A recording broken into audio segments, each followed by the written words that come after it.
travelers, and welcome to another episode of Tales of Teyvat, a Genshin Lore Podcast. Last week, we visited with Beefy from the Shade Chamber as we talked all about the Emblem of Severed Fate artifact set and the intense lore that surrounds it. This week, we're heading to Sumeru, where we're going to release the doves as we discuss our caged Archon, Nahida. Are you looking for child endangerment? No? Just Genshin? Okay, well, join us at talesoftevat.com, where Tiff has curated a page dedicated to child abuse.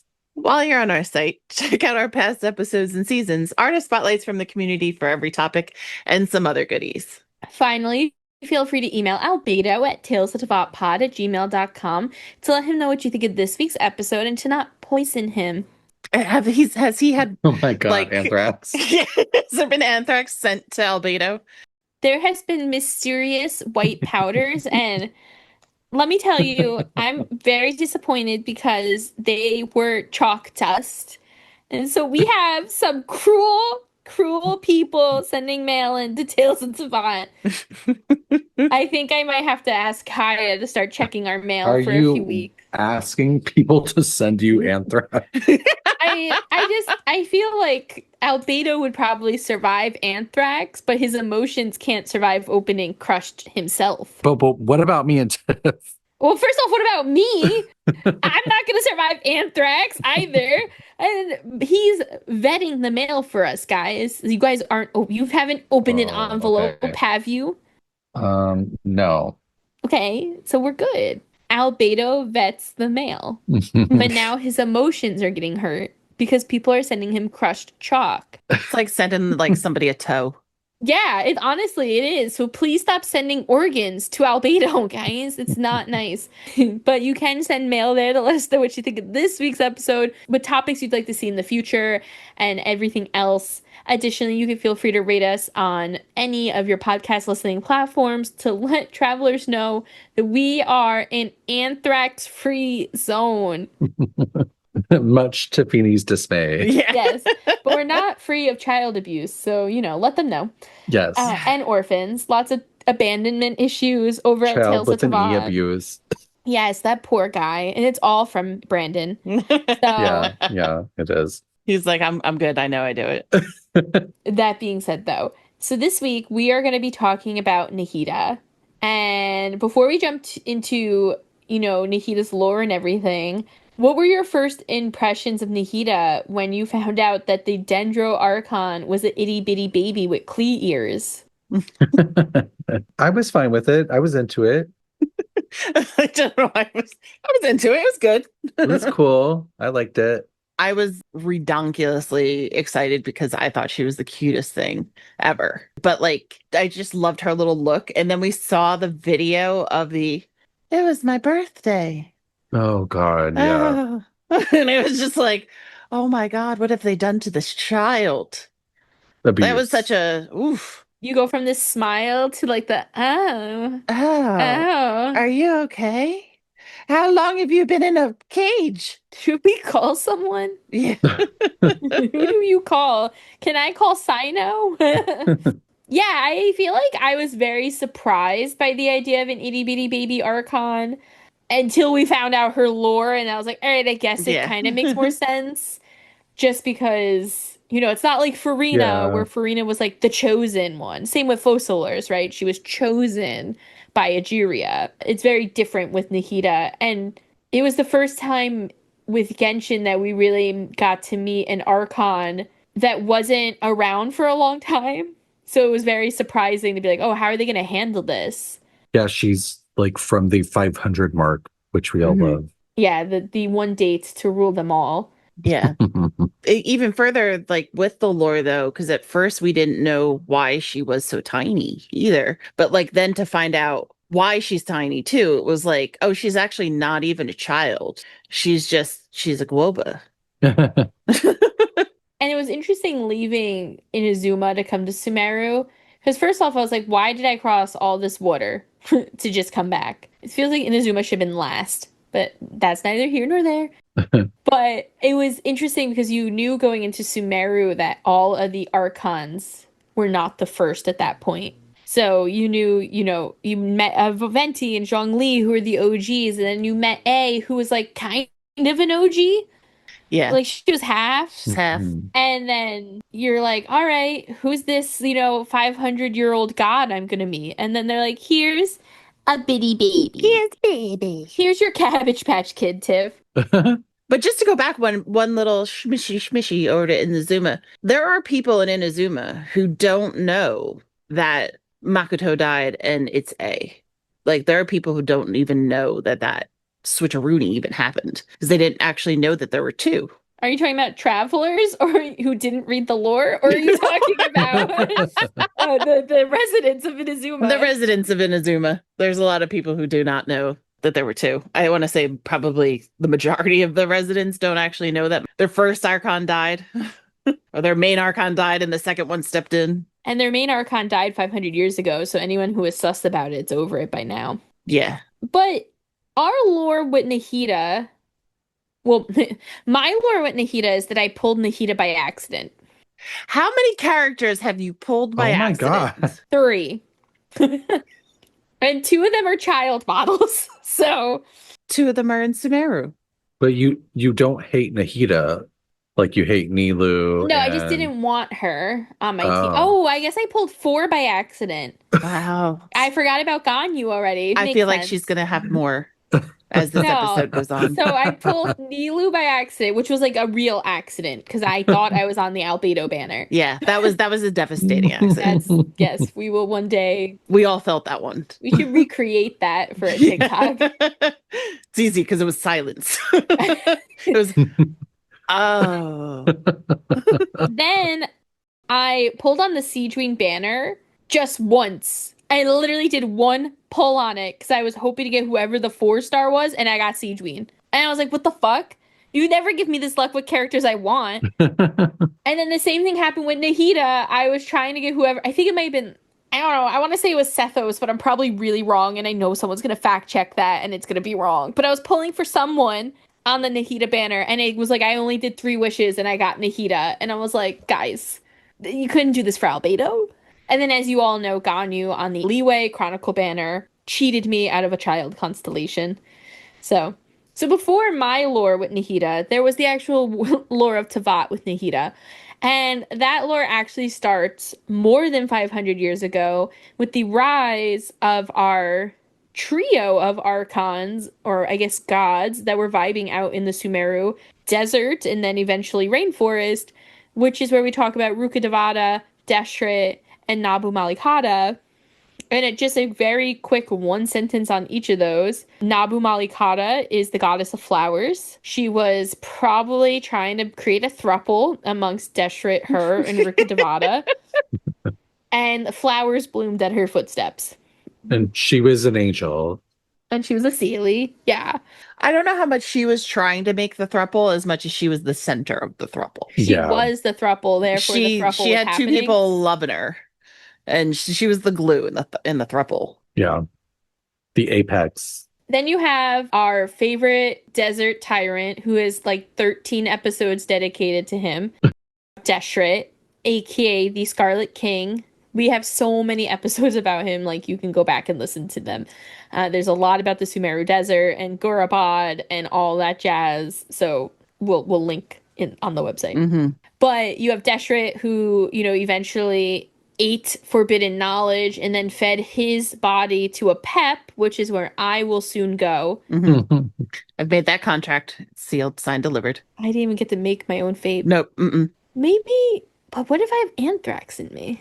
Oh my god. Oh god, she's now a pep's going to be traumatized. Wait, Somebody else is going to poison themselves and then feed them to her. Mm-hmm. Think about a pep. Zhao did that in Star Rail and it worked. I don't know these words.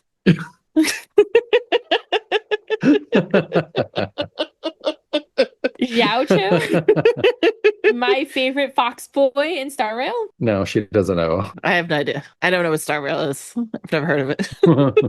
He fed his body poisoned to a beast and survived, but the beast didn't. So I will do that.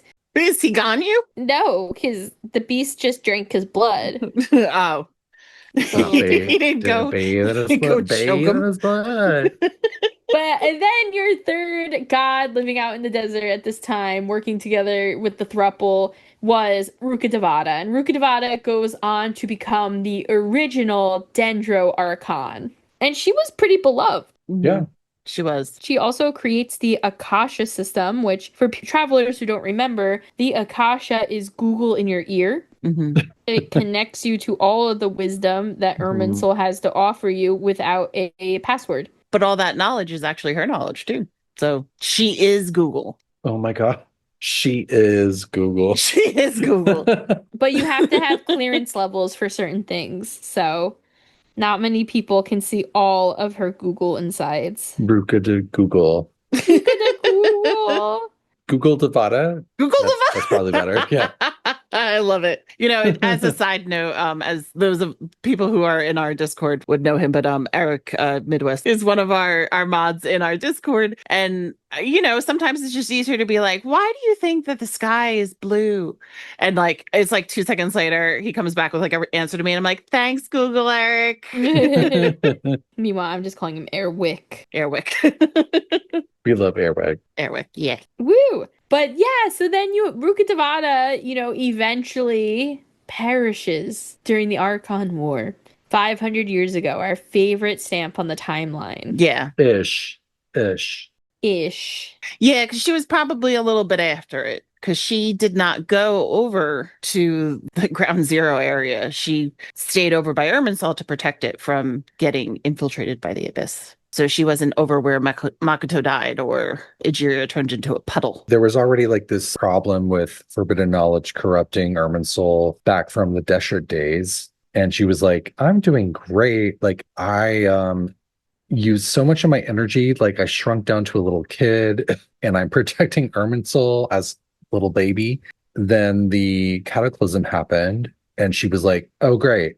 So it's corrupted like after I healed it. And so we think she probably died during the Cataclysm, but after she snipped the purest branch of Irminsul to create Nahida. Mm-hmm. And after she sacrificed her bird. Yes, she held on to that bird for a while. What was it made of? Chemia? Cavarina. Chemia. I think that's an alchemy, guys. I'm sorry. Yeah. Yeah. You have Raindaughter on the mind. No, I have Albedo on the mind, Brandon. Don't bring that name up You in here. love her. I literally have her on a fucking dartboard right now.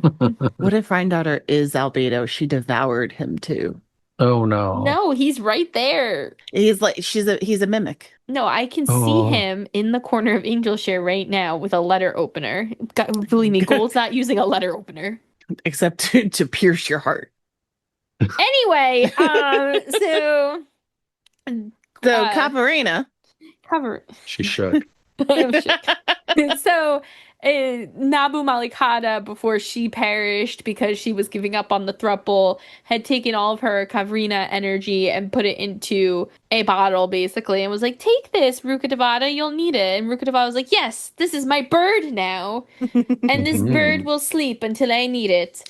Simmerg. Yes, and then submerged into the Egeria puddle. And everything perished. Mm-hmm. But the Pari ascended. Yes, then the Pari were born. So the Pari are born out of Nabu Malikata's essence, but from Rukkhadevata's lead. So really, they are born into 2 of the thirds of the thruple. Mm-hmm. And they live in the deserts. That's like Deshret, right? Yeah. But you were mentioning the tree branch and Nahida's birth from a tree branch. Mm-hmm. Before we get further into the tree branch, though, just because we've mentioned it slightly twice now, Rukkhadevata, like B said, was shrunken down to a child. And it is something we find out later on, even in Nahida's second story quest, where it becomes very evident that the reason why that happened to Rukkhadevata and to, I guess, technically, or could happen to her too, which I think she says at that point she could turn into a blade of grass. It's when they expel that much energy that it takes a part of them.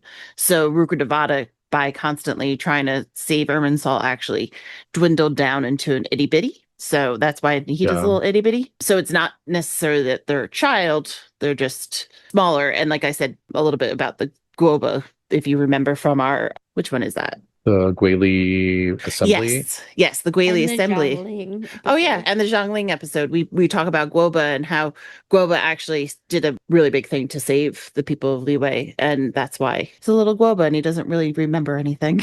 And I remember when this happened, like in the community, everyone was like, Paimon. Yeah. Paimon is a shrunken down, energy sapped god or something, you know. Yeah, it kind of fits.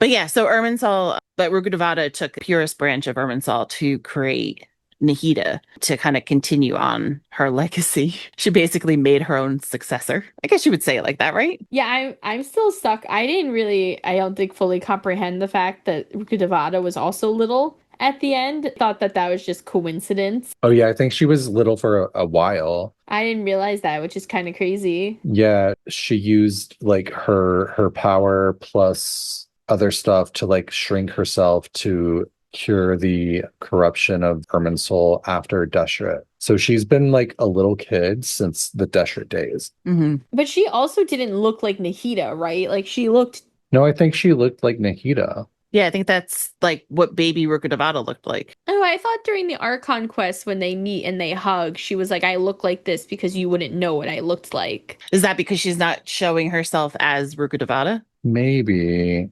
Like as like the maid, right? The on Earth Rukkhadevata? On Earth sounds funny to say that. Well, I thought it was more like I look like this because I'm not a grown up, but I don't know. They definitely have different voices. Yeah. Maybe they did look more different at that stage. I took it as that was what Rukkhadevata looked like. I mean, if she was ever that age, because every time we see Rukkhadevata in any kind of animation and stuff, we see her as, you know, the adult version of her as Yeah. she's out in the world, not within Irminsul. And it looks like Nahida grown up. Yeah. They look like they could be sisters. Interesting. I definitely had taken that in a different way. So that's very intriguing. I can see how that would make sense, though. Like, I could see where that could go either way. But yeah, so then she's born from a tree branch. And then she's swept away. So basically, Rukkhadevata takes a tree branch and says, make this me times 2, basically. And she puts her twin down and she's like, BRB, gotta protect Irminsul more. And she runs off and then dies. Yeah. And then Nahida is kind of like, what the fuck? I didn't even get like my Like I'm directions. like a little baby out in the desert. And she's just like, hello. And the sages are like, hello. I like to assume that she was like in the fetal position in the sand when the sages found her.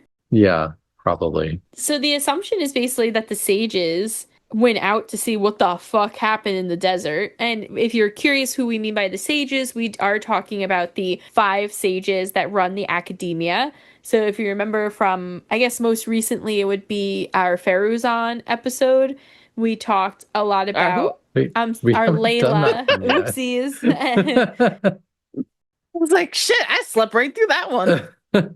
I think our most recent one, including the academia, was our Layla episode. You'll remember we kind of went through the different Darshans and how there's a sage in charge of each of them, and then you have the Grand Sage Azar in charge of everything. So the assumption is that whoever these sages were 500 years ago, because they definitely weren't the guys they are today, that they went out into the desert to see what the hecky was happening. And they found this Archon on the ground. And instead of going, oh my god, which I will say this is also confusing because if the sages at this point knew that Rukkhadevata was a child and looked like Nahida, did they think that they kidnapped Rukkhadevata? Like, did they, like, but they knew it was a different No. Archon. So it's very confusing. Like, Yeah, I don't know how they knew that Rukkhadevata died, but they were like, oh, this little imposter is like here, so we're not gonna like do all of this. Like they were like they hovered their hand over Nahida, like all of this. No. So we're gonna put you in a birdcage and we're gonna create our own god. well, yeah, I think what's really important to note here is that however they knew that it wasn't Rukkhadevata, whether she was like, hey, I'm Kusanali or whatever it might be, they'd say they have 2 things they can do in that moment. They can either go, oh my gosh, this is an Archon left to us from our prior Archon. Let's treat this god like the royalty they are to us. Or we can just take advantage of them and never teach them anything. We won't feed them. We won't give them water. We'll lock them in a cage, hope they die, and we'll be in charge and we'll control everything and say that the Lesser Lord Kusanali is telling us to do this. Yeah, it's one of the rare moments in Genshin where there's like a true villain. Rare moments. Have you met Dodore? Have you met Gold? No, I have not met Gold. Have you met Huffman? Huffman? Yeah, who's also voiced by the No, Guru voice actor. Stop. No. You know how this game does. Like they'll take a villain, they'll turn them into someone that you can have compassion for. Like Wanderer. Child. No, he's just a baby.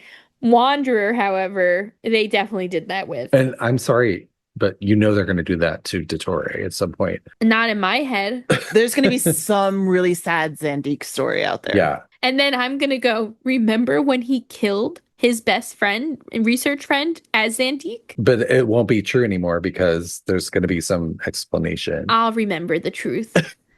I'll be like, you gnawed on someone's arm on the beach.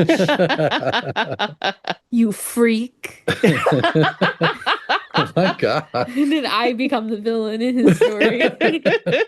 You're the villain in someone's story. If I'm the villain in Dodore's, I'm okay with that. And Gold's. They should both fear me. Anyway. I forgot where I was.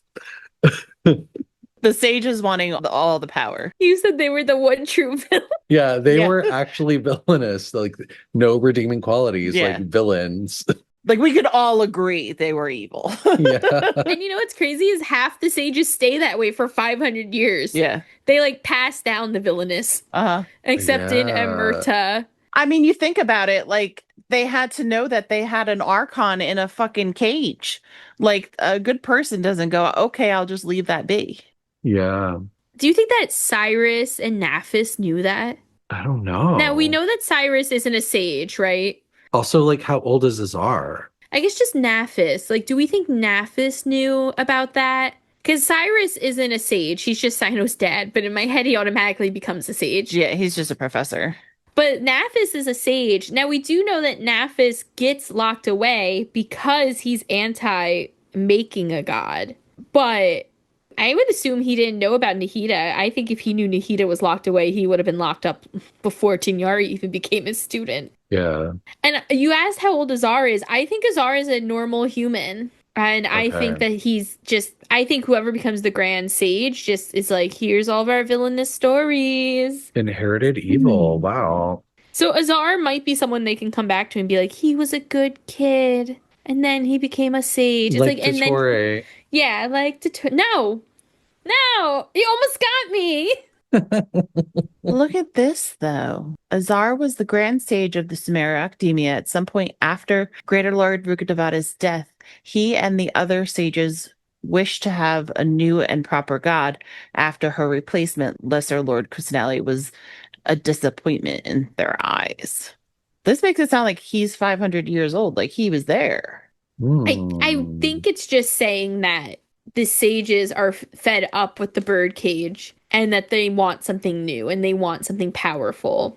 Because they don't think Nahida is powerful. And for 500 years, they've been talking down to her in this cage and telling her that she's worthless and not a god and all that jazz. So if they're telling her that, they're also telling each other that. Because Azar was originally the Ratawis sage. He wasn't always the Grand Sage. I think they were trying to shortcut, Nahida growing up. And they were like, oh, since Rukkhadevata died, we don't have scientific breakthroughs like we used to. So let's do a shortcut and like create our own god that we can control. Little did they know who they were dealing with. Literally the same person in a different body. But so Nahida is then put into, and I'm gonna pronounce it totally wrong, so feel free to correct me. Nahida is locked away in the birdcage, more commonly known as the Sanctuary of Surasthana. Yeah. Surasthana.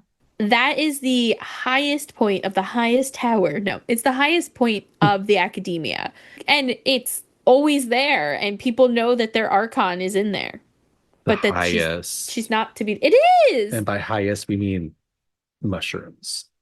I mean, it's pretty high up there. I mean, some of the treetops are close to it, you know? I mean, it's really tall, guys. And it's Mhm. built into a tree, And everyone's high. just like my dog. Aw. But they don't know that like she's like they think that the Archon is just busy.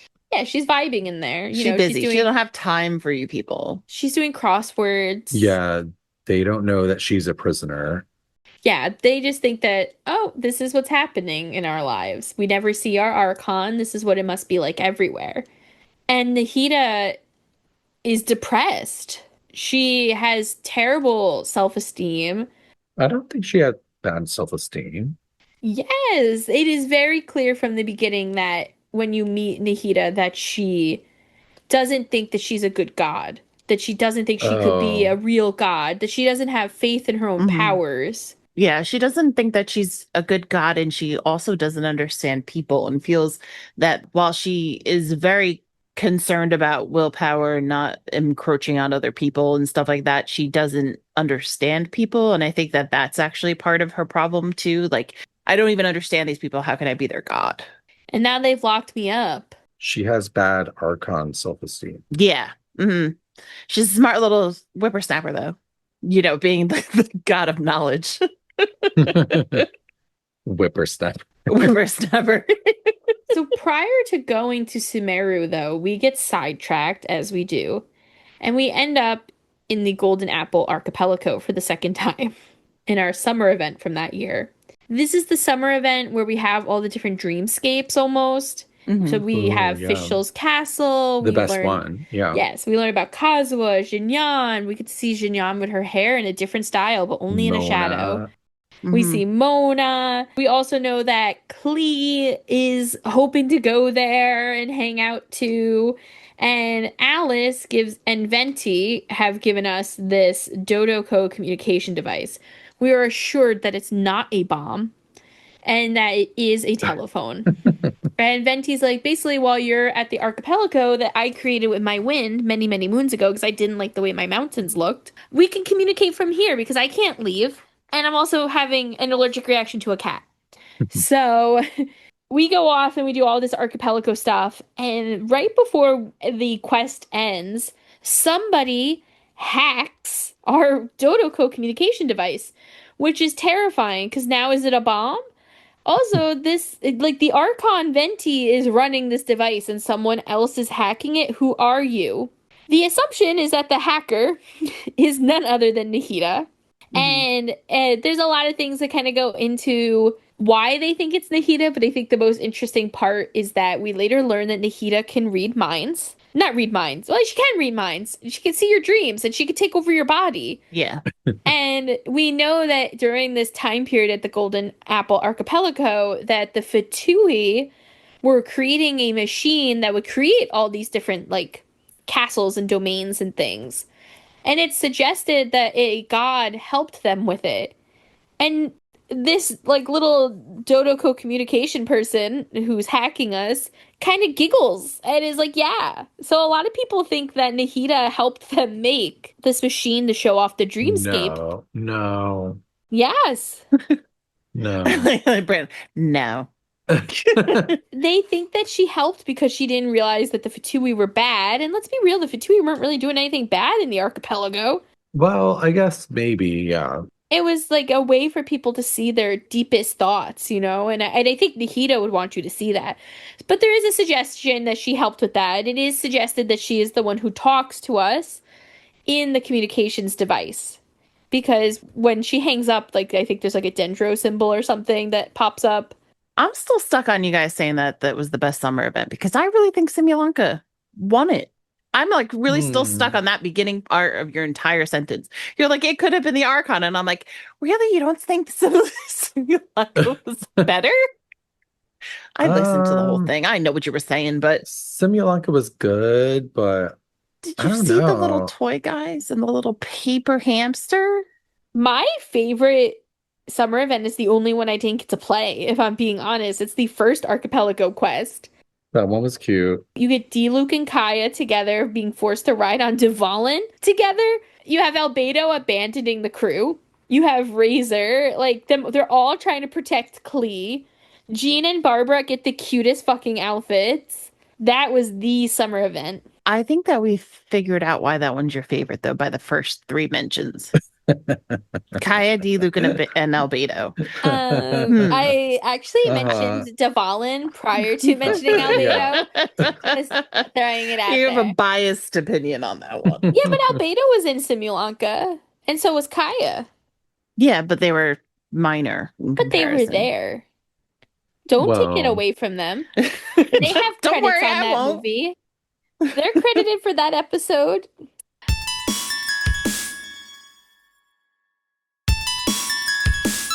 But anyway, so then we, as the traveler, head out to Sumeru. Mhm. And basically, the whole time, for the first, I don't know, few hours of the Archon quest, you're like, I just want to meet the Dendro Archon. Yeah. Why can no one tell me where the fuck to find the Archon? And then to find out she's like in this castle in the sky the whole time and everyone knew, but no one could tell me? Guys, I was livid. Well, Kale sort of told us, but we didn't know where Suristana was at the time. We're like, can you show us the castle? And everyone's like, I don't know of a castle. But she's like the one that like tells us like, oh, there was the previous Dendro Archon Rukkhadevata.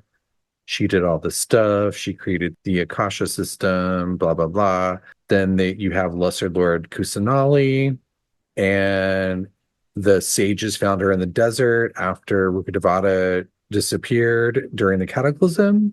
And now she gets to stay in the sanctuary of Suristana. So we're like, okay. And that's basically all Kali knows because she's still new to Sumeru. Which is not that she's new to Sumeru, it's just that she is new to the actual history of her own nation. Well, yeah, that's what I mean. Like, she's still learning about Sumeru history. Oh, yeah. I was just saying because she's from Sumeru. She just. But you know what's weird is that in her dialogue, she says that she's not from Sumeru. Oh, Really? really? Yeah, which shook me. I was like, wait, what? But maybe I don't know if that meant like because I spent time in Mondstadt or because I wandered around from place to place. Yeah, maybe she just doesn't feel like it's home type of thing. Right. Or maybe she was talking about like Sumeru City. I don't know. I'm from the streets. I'm from the desert and the streets. I walked across the wastes, the barren wastes. Oh, God, poor Kale. I hate it. She still doesn't really know how to read or write when we meet her, too. Yeah, and Paimon touches her and she freaks out. And then Tignari's like, I'm so sorry. My daughter has trauma. Yeah. Please don't touch her I again. feel like in the last few episodes, one thing we've learned is don't touch people unless they give you consent to touch them. Don't touch people's horns when you were hanging out with Ganyu. Don't touch Kale just because you're hanging out with her. Keep your hands to yourself. Yeah, this should be common knowledge. Unless, like, you're a doctor and I'm dying. Yeah. Yeah. Yes, when death is on the line, then go ahead. Resuscitate as much as you have to. She's the one that like sort of tells us like, oh yeah, Lesser Lord Kusanali, she's in the sanctuary of Suristana. Good luck. I don't know anything else. And then we go to Sumeru City. And we get our fancy Akasha. Yeah. A little headset that only works when you're there. And that's literally the reason Tignari's not in the city. He's like, I hate this thing. But we arrive and we find out that it's the Subserus festival happening. And we're like, oh, what is this? And they're like, oh. Well, it's about to happen. It's about to happen. And they're like, it's Lesser Lord Kusanali's birthday. And we're like, oh, this is great. She's going to show up for her birthday party, right? One would think. They're like, well, she hasn't showed up to the birthday party in like 500 years. Happy birthday, Nahida. Do you think they even like brought her some cake? No. You think that they have souls? Villains. But we do meet Junior Zod and Dia. Yeah, so we meet dying girl number 2 after Kale. Yeah. Dying of Elazar. And Dunyazad is like, and I will always love Dia. All right, Whitney. In case you didn't get the reference and haven't done the quest, Dea is Dunyazard's bodyguard. Because Quote unquote. There's a 90s movie called The Bodyguard starring Whitney Houston and Kevin Costner. Let me guess. They do more than bodyguarding. Uh-huh. Yep. However, did you figure that out? Fall in love. So what happens after we meet Dunyazard? She kind of tells us a little bit more about the festival and the activities that are going to happen and the dancing and Well, what's interesting about her is that she's like a Lesser Lord Kusanali fan, which seems to be rare. She's like, I love Kusanali. Rukkhadevata, who cares? Kusanali is where it's at. we're like, why? She's like, well, she came to me in a dream. And she's like, I'm dying of Elazar, and I really want to organize this festival before I die so that I can like pay homage to my queen. I can't imagine that I'm dying and that my thought is like, let me throw this birthday party for an Archon I've never met, never seen, no one's been seeing for 500 years. But she talked to her in her dreams. Once. No. That's all it took. The whole like city is kind of like getting ready though, between like there's all sorts of stuff going on with candies. We meet Nilu, who's learning a dance. Who? Your favorite. She's gonna put on a little shingy dig. I think it's at this point where we're like, okay, well, we're gonna stick around here for a little bit. Somebody actually gives us a place to sleep. That, I might add, has a pillow. No. And that's Dunyazad, by the way. It's a fake pillow. All I remember is the pillow. One of my favorite moments was when we were talking about Sumeru so far, and Amanda's like, there's no pillows. And I was like, choo, picture, pillow. It's a decorative pillow. And the traveler doesn't even lay their head on it. How do you know? They don't show her. We don't see her laying it down until we get to Meripede. I know. I just know. I wonder still if Paimon has to get like a little like tether to the bed. Don't float off. We also later find out that Candace and Dia like to have pillow fight. Yes, so we know that there's pillows. Yeah. Just not usable ones. Pillows, I don't know her. You have a vendetta against pillows. She does. But we start off our next day and do we realize at this point it's awfully familiar? I realized it. Did Traveler realize it? Groundhog Dream Day. As us as the player, like, what the fuck? Why are we doing this all over again?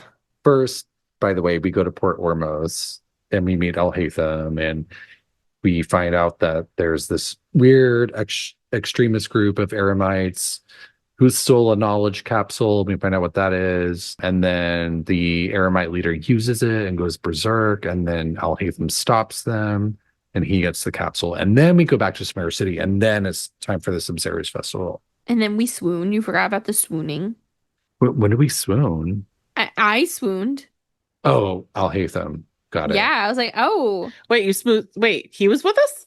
No, I just swooned about him. Oh, swooned. I thought you said spooned. I'm like, you spooning Paimon?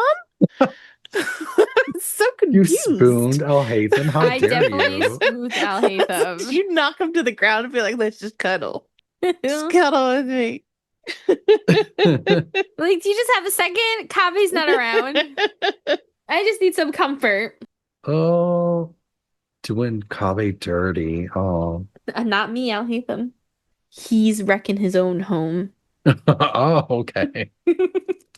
Do we go into all the details of the first Archon part in Sumeru so far? Yes, so we do have an episode called Sumeru so far, so we are glancing over a lot of these details and just talking about things that include Nahida, specifically travelers, so definitely make sure to get a refresher of the Archon over there. It's season 1, episode 15. Crazy. Season 1, all the way back in season 1. Yeah, we just started. Yeah.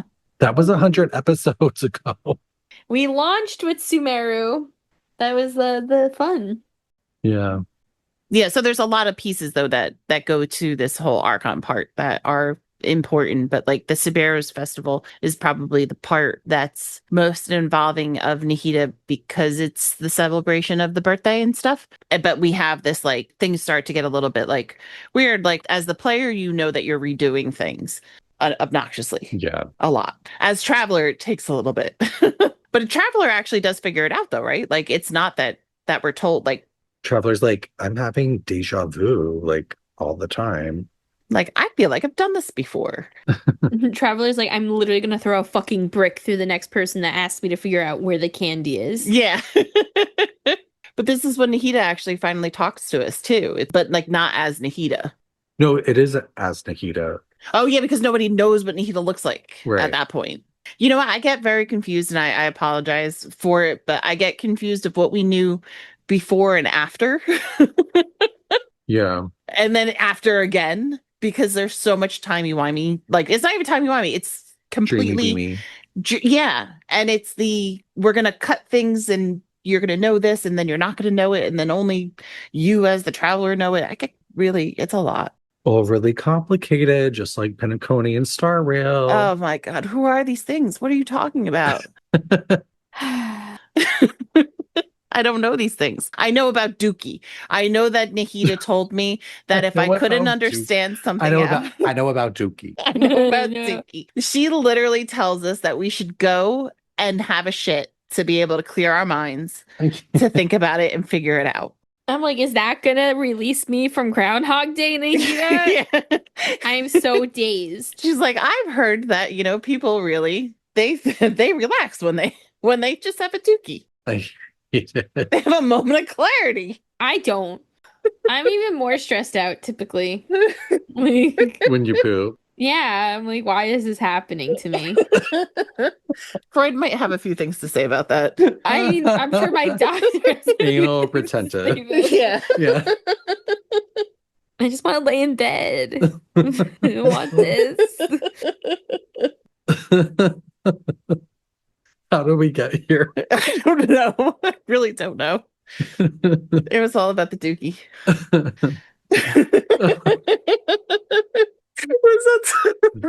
What's the Papa Roach song? Reference? Limp Bizkit. Yeah, that's right. So we were talking about Nahida finally showing up and telling us to go take a shit so that we can figure out how to leave the puzzle. She's like, you are living in a chronic, timey-wimey bullshit moment right now. And no, I'm not Istaroth.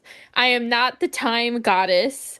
Do you think she wanted us to shit so she could, like, find out if it's actually there? Like, are we in a dream? No, Brandon! No! I don't even think the Traveler knows how to poop. So I'm fully convinced that the Traveler does not have The Traveler does not poop. No, it's just like osmosis is out of our bodies. I mean, have you ever seen a toilet in Teyvat? No, I've seen rivers. That's it, and trees and bushes. And this isn't The Sims. So anyway, so when Nahida, she tells us how to figure out the puzzle, and figuring out what's happening and how to stop it is pooping. And what does she say? Like, we've gone through like 80 days. Like, it's happened at least 80 times. That's 3 too many. While we're trying to figure out what the fuck is going on with the timey-wimey bullshit, we do end up eventually realizing that this child that is helping us is Lesser Lord Kusanali. Mm-hmm. We also learn all of this crazy lore about the sages that we were talking about. They're using the Akasha system to harvest dreams from people for some unknown purpose. So now we have to find out whose dream we're in. Yeah. Because we found out that this endless cycle is us in somebody's head, which really fucked me up. Because first off, it fucked me up, just the idea of it, like conceptualizing that right now Traveler is asleep with the pillow above her head and I'm resting the head on a mattress and I'm sleeping in that bed, and the only reason I've even realized that this is a dream is because Paimon broke a pot or something the first time and the next day the pot wasn't broken. Wait, wasn't that Nicole who did that? Who broke the pot? Yeah. It wasn't Pet. Nicole from the Hexen Circle? No. I didn't think the Hexa Circle was involved in Sumeru. Oh, they are. Nicole is, yeah. Well, Paimon broke it. Paimon stumbled and broke it. But that comes back later with Nicole being involved. Oh, we'll get there in a second. Okay. So while we're finding all this out, we have to now find out whose head we're in. And that's what really messed me up, guys. Because the whole time we were in Nilu's dreams. Your favorite. How rude. How fucking rude. Now, had you already mispulled Nilu at this point? Like while you were playing? Like, did you hate Nilu at this point? So I'm not 100% sure because it was I believe Nilu and Albedo ran together during her first banner. Mm-hmm. But I don't think she was, one of the first characters we got either. But I did start to have some disdain toward Nilu because of the way she was treated over Tignari. Was waiting. But I don't think I knew that yet. Yeah, she was invited to the party. And Tignari wasn't. He almost she got more died. screen time. She got more screen time. He almost died. Off screen. Yeah. Yeah, Brandon. And that's even more fucked up. He literally stood up to a Fatui Harbinger, said fuck off, and then got struck by lightning from the other Fatui Harbinger involved. So he really was fighting two Fatui Harbingers, and he survived. And he didn't even get invited to dinner. The only people invited to dinner were Sino and Kale. Oh, so Nilu wasn't invited to the dinner? No, she was. They threw a different dinner for Tignari, and the only people who went were Sino and Kale. Wow. They were like, their reasoning was, oh, he's recovering. He wouldn't have wanted to come anyway. I was like, yeah, fuck you. But before that, we find out we're in Nilu's dream. We meet Nilu. And so we are in Nilu's dreams, and it's terrible. And she's also getting bullied by like a czar with her little theater troupe and stuff. Yeah, there's a big part of Sumeru pre-Nahida taking over, basically, is that the arts are shamed. It's like when you're in high school and they're like, oh, what program are we going to cut because we have budget cuts, and they automatically cut musical theater. You're like, why? That was rude. And then they don't cut football or mathletes, but then they cut band. And you're like, come on. So that's what they're doing in Sumeru. They are cutting all the arts. So Nilu is already like underground dancing. It's like she's in a Step Up movie. I can't. To bring us through this a little bit more. Sumeru is America. This is America. Childish Gambino also would have been in the underground dance theater. Oh my God, and somebody gets shot too. Yeah, I get shot. I was shot the whole time. So, no, shot, not shock. With a D or a CK? A T. I said shot. I got shot. I thought you said you got shocked. You thought I shit? Oh my God. You shit it the whole time? I'm so shocked that I got shot that I shit it. This episode is off the rails. Anyway, so I'm like crying, guys. Like literally crying. And so we now know that we have to make Nilu aware that we are in her head. Because if we're like, hey, Nilu, like, this is your dream, and she, like, figures that out and is like, oh my God, what the fuck? We will all wake up. And we start to hit a really important deadline here because we're finding out that Dunyanzard has like 3 minutes to live. We are like Madonna and JT, 4 minutes to save the world right now. It's not going well for Oh no, her. not JT. Madonna. Yeah. So we end up working together with Nahida to figure it out, and we don't really 100% win, and we end up in jail, but it's kind of part of the plan.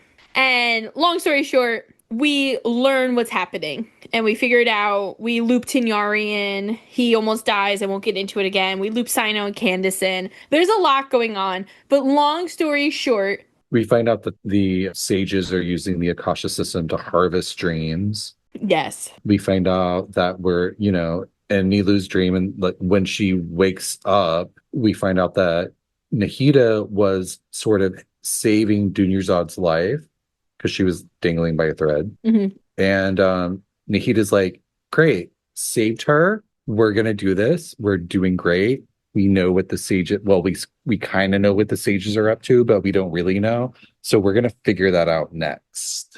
Yeah, and there's a lot of group work at this point. We kind of break up into groups. Yeah. We find out that Sino and Tignari kind of knew something was wrong. That Sino ran off out of the Akasha. We all work together. We're besties. We find out Dottore was evolved. We find out that they're trying to make a false god in the basement of the academia. So, you know, in the stacks of your local library, they are building a fake god out of Scaramouche. And somewhere in here is where we get what I considered one of my favorite Nahida moments, which is when the Traveler is thrown into academic jail, which, again, we're like a floor above the false god, but we are in the basement of the library in jail because everything happens in the library here. And we are able to talk to Nahida through the dreams and help her burst out of a bubble, basically. And we help her break out of the cage. And that's like the big end point of all this craziness we've been doing with the groups and all of our friends in Sumeru. Yeah, meanwhile, the group is like actually taking down the sages. Yes, well, we're trying to get Nahida to realize her worth. And that's kind of the point where she's like, what if they don't like me? What if they don't want me as their Archon? Like, they literally already call me Lesser Lord. Like, I don't know if I could do this. And Traveler is really the one who's like, you can do this. You are strong as hell. You were Catherine and got stabbed and survived. Like, let's go. Because for Travelers who didn't know and all this mumbo jumbo, when we first meet Dottore involved in it, Nahida is walking around as Catherine and Catherine gets stabbed. But thank God it's a bot. No real blood. Which is our confirmation that Catherine is a robot. Yeah. Yes. I mean, she's always had a key in the back of her neck. And when you walked past her, she sometimes said rebooting. But this was like full on confirmation, especially because Nahida's like, yeah, I can take over people's bodies and like do shit, but that's not right. And like takes away their free will. So I'll just do it to Catherine because she's a robot.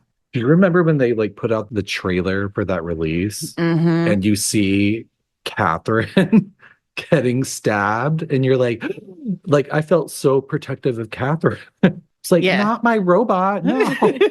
So after this all happens and we get Nahida free, our group has almost scarlet-eyed heroed the place.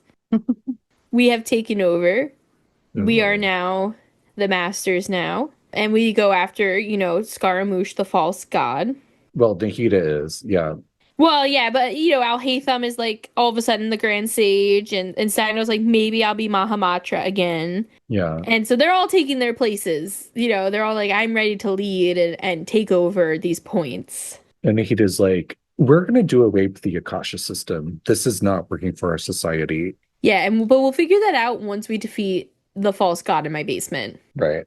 So we go down to the basement. We get the Gnosis from Skara, and it's very sad. I honestly did feel many emotions for Scaramouche when he fell to his, we thought, maybe death. I did feel for him when he was, like, shrieking when she took the electrognosis from him. Yeah, and I feel like Nahida was even like, I'm sorry.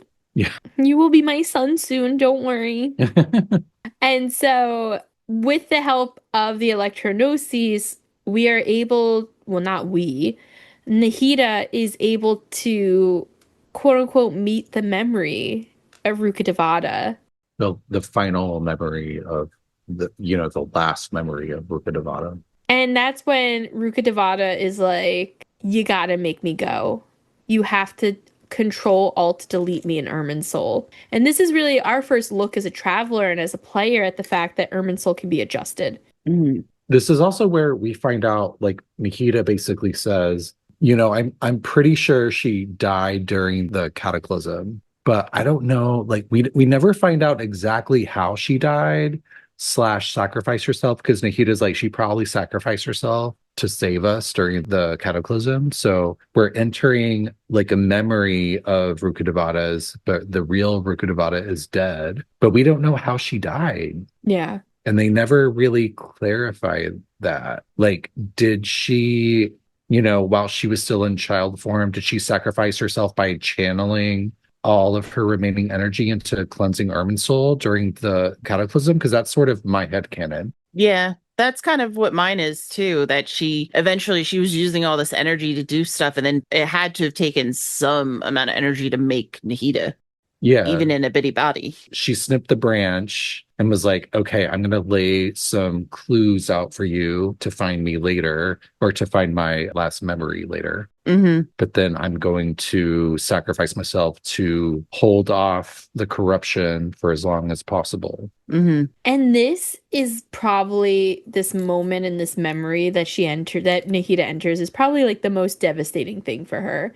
Mm-hmm. It's basically like she just met her long lost sister that she has looked up to her entire life and hoped and dreamed to be just like. And now she's finding out that she will no longer even remember that she had this sister. Yeah. And they have a beautiful moment together. Also, just for logic's sake, Rukkhadevata explains that she can't be the one to erase herself fully from Irminsul because it would create a paradox. Right. I thought that was interesting, and I think it's sort of worthwhile to remember that that's sort of the logical reason. Like, why couldn't Rukkhadevata just delete herself? Yeah, which is interesting because who deletes himself later on?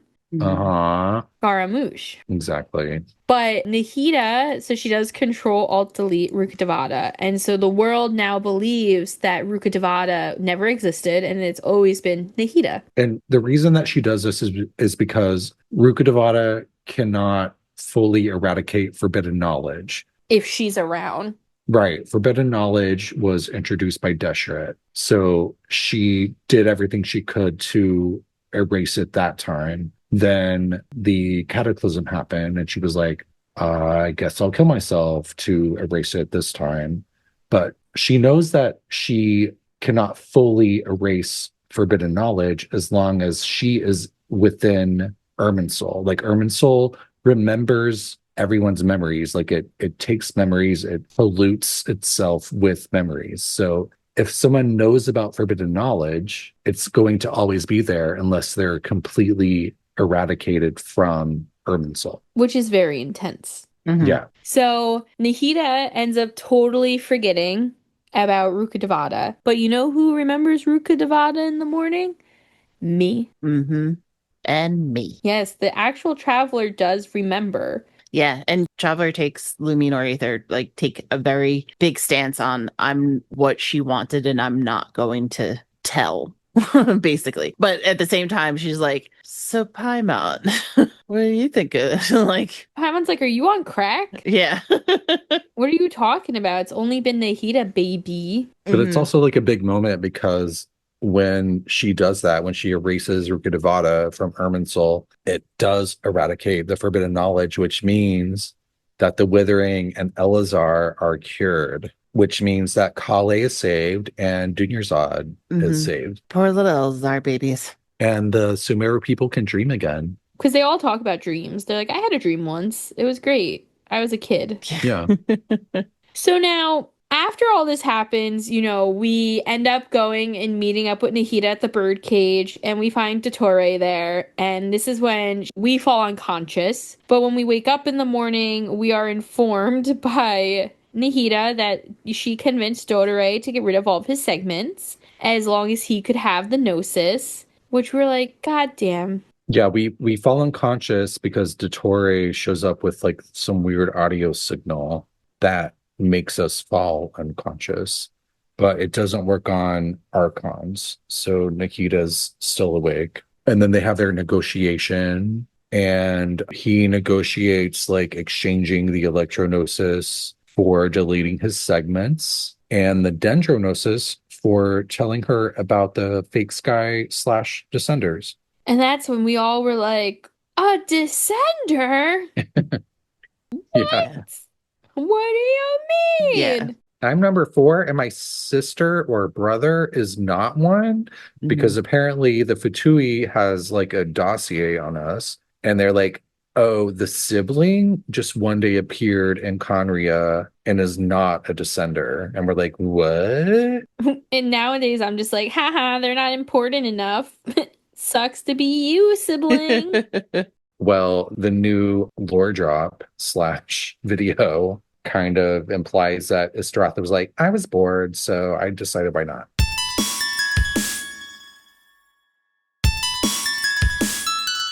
But that is basically the end of the Archon line. Now, from there, you do have two other story quests with Nahida. And they're her story quests. So her and Zhongli are the only Archons that have more than one story quest, which is kind of intense. And the first story quest is all about dreams. Yeah, because in case you didn't have enough of the dreams. Dreamy, weemy bullshit. Yeah, and it's important to note that like according to people like Venti says that the Dendro Archon has power over dreams. He does not say wisdom. He very specifically says dreams. Like this is a very well-known thing that the Dendro Archon can do. While the other two, A and Zhongli at the time, both say that she is the god of wisdom. Interesting. But Venti is like, the first thing you think of when you hear Dendro Archon is her power over dreams. Is he jealous? No, because he says her dreams are akin to my ballads, full of emotion and imagination. It goes without saying that we get along really well. Oh. Which I'm like, okay, when did you meet Venti? When? Where? Why wasn't I there? Why wasn't I there? Why was I not invited to It was the Kiki? thousands of years ago. Why wasn't I there? I'm sorry. 500 years. Oh, sorry. Yeah, hundreds of years ago. I could have been there. Apparently, I was on this planet. Oh, wait, is he talking about Nahida or Rukkhadevata? We'll never know.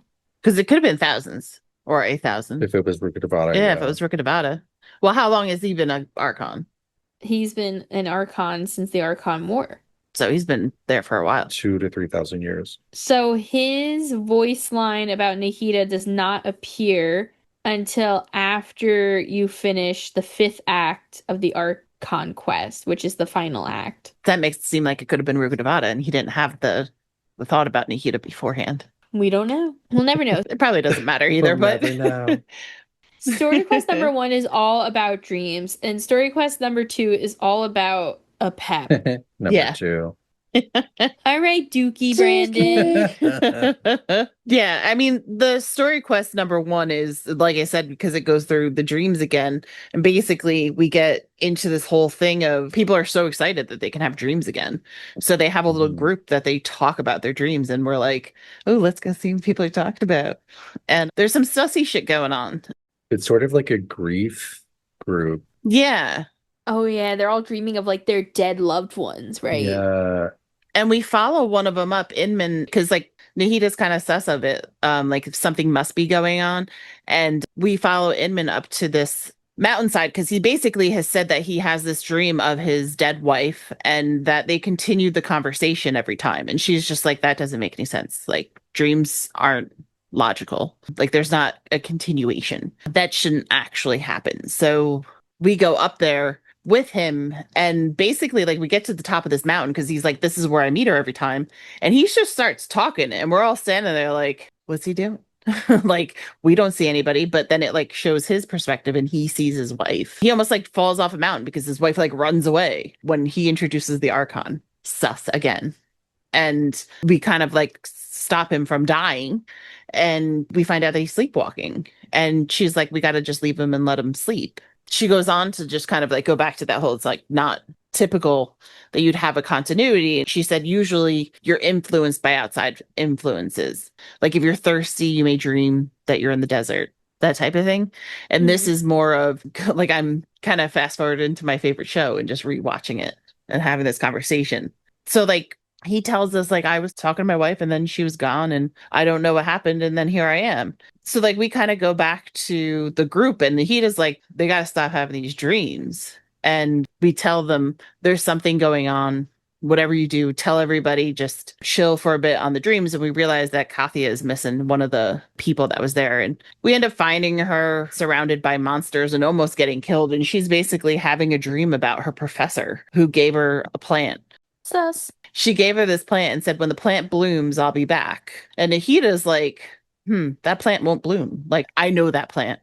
We were BFFs.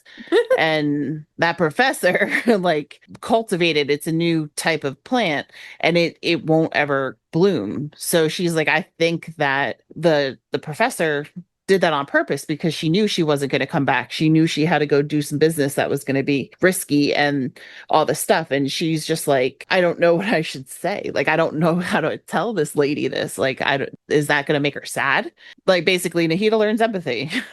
She's like, okay, the lady is obviously really upset about it, but that's when they start putting the pieces together that there's the lost connection too. Like, why is everybody who's having these really intense dreams dreaming about dead people, not just seeing dead people? Oh, you really meant like Lost, the TV show? Like Lost? No, they're yeah. You know what? I still don't know what happened to the end of Lost. I watched that whole series. I don't get it. I just don't. I still don't get it. I would explain it to you, but people would be so mad if I spoiled it. So Yeah, I'll tell you offline. it's an old show too, and I'm still bothers me. But these people are actually just dreaming of dead people. So, we're like, okay, well, we have to figure out what's going on. Like, this isn't normal. And we're back at like the little dream, the dream group. Dreams can't come true. Da, da, da, da, da, da, da. You know you got to have a... Do you remember that song? You know you got to be true. I think it's by Gabrielle. Oh, I don't know it. Add it to our playlist. Dreams do come true. Da, Oh, da, yes, da, yes, da, yes, yes. da, I da, got da. it. You know you got to have it. Yes. Amanda's like, what the fuck is happening? Yeah. I'm stuck in Duke land. Yeah, we go back again. We're with the dreamy people. Tell them, there's a conspiracy. Don't freaking dream. But there's already people who are out. Like, they're dreaming. They're laying on the ground just having these dreams, because they're kind of like, well, if you're gonna, like, what do you mean we can't, like, we want to go see our loved ones? Like, that's really mean. Like, you should let us. Like, aren't you going to, like, if you figure this out, we're not going to be able to see them anymore? And she's like, I know, but there's something bad going on too. We end up going into a dream because we're like, the only way that we could fix this is if we figure it out. So we go into a dream, into Debbie's dream. Oh, not Debbie. Yep. I hate it. I don't ever want to be in Debbie's dreams. Mhm. Oh, no, you do. No. She doesn't want to be in Debbie's dreams. But over in Debbie's dreams, we end up in this like unfamiliar place that kind of looks like an Alice in Wonderland type thing. And it's like all these like overgrown like plants, and everything's really pretty and stuff. And we're like, where the hell are we? And there's like some fungi, and we like fight them, and we find like this like portal like door thing. And we go on, and then we end up in a restaurant where Debbie's having a conversation with some dead people. And we're like, how do we know that she knows that something's going on, basically? And Nahida, if you don't have Nahida has a fun little tricky trick where she could read people's minds, and you can do it to NPCs, even outside of this quest and everything. So she does her little voodoo thing on them, and she can like hear what Debbie's thinking. And we're like, hey, this isn't real. Like, I can't with Debbie. Don't get me started about Debbie. Who's your most hated character in Genshin? Debbie. She's in my top 5. do you want to tell them why you hate Debbie? Oh, my mom's name is Debbie. Oh, all makes sense. Yeah. I was like, maybe he doesn't realize that. we help Debbie. It's okay, everyone. She's dead. She's dead, thank God. T-E-A-T. D-E-A. Oh, God. Dead. No. Yeah. Go listen to our Mona episode when it happened. Oh, yeah. She died right before Mona. Oh, poor Mona. Mona cried her for me. It's fine. She said, fuck off. Did not tell me where the buried money is.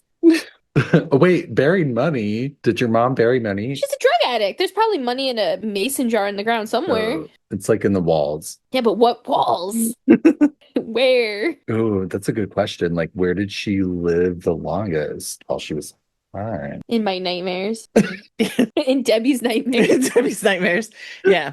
This Debbie knows that she is now dreaming and says, like, okay, you can go on to the next, like, I heard somebody talking about it. You can go follow that portal to get to another, like, to continue further down the dream. And we end up back into a plant-like area. That's like our lobby.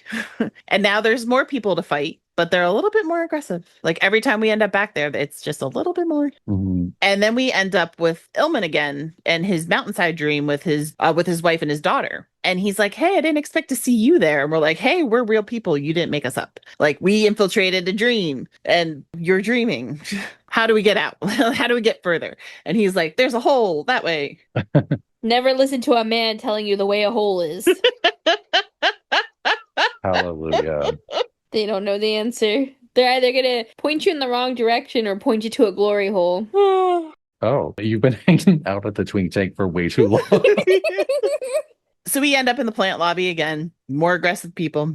And I should say we continue on and we go into like another space. And she realizes like this dream is a collective. It's occurring. It's like the Akasha, but it's not the Akasha because the Akasha's over with. You know, it's not like the Sub-Zero's festival. We have something else going on. But the person that did this had to have known about the Akasha because this is very Akasha-like. So she's figuring this has to be a scholar of the academia. And we end up in our next little portal going into this city square that has like a fountain in the middle. And she's going to use her little boxy thing to figure out what people are talking about. And she's like, okay, this person just got here. They can't be the person who made it. And then she's like, oh, and then there's these people. And it's Moses and Amira. They're chatting. They're like, you know, just hanging out. And Nahida's like, hey, what's going on with you guys? Oasis is like, oh, hey, welcome, Archon. And she's just like, should I call you the host? Like, she's stern out of nowhere. He's like, you know, because the wife was just like, hey, this is me. You know, I own the plant shop. This is my husband. And then she's just like, mean guy. So he like says like, you know, you go back to work, honey. Let me talk to the Archon. And he's like, I should have known I couldn't trick you. It was very Scooby-Doo-ish. So he knows that the gig is up. Like he realizes like Nahida's totally onto him. So he's like, how much do you know about this dream? Like, let's just cut to the chase. And she's like, I know that it was built by the Akasha, like using the same type of thing with the power. I know that you're making imaginary people who no longer exist in the world. Like these aren't real dead people. They're fake dead people. So confusing. Yeah. Overly complicated. So basically, like, she's like, you figured out a way to like become the owner of this dream. So I know I can't wake you up because you already are awake. So it's not like I could wake you up and the dream would be over because you're already awake. You're just awake in here. So she's just like, how did you do it? That's my one question. Like, how did you get this far? And he's like, well, I uploaded my consciousness into the Akasha when it was still running because he was basically trying to do something already. And if the something was he wanted his dead wife back because people do dumb shit for loved ones. Obviously, it's humanity. And he's like, you know, this dream thing was just kind of an accident. You know, I was looking through the Akasha to find some people who I could take their thoughts and stuff like that. He's like, and I used this little bit of Akasha Jhana energy. He's like, I was able to make Amira, who was, and I'm sorry, she's not the dead wife. Amira is his coworker. Yeah.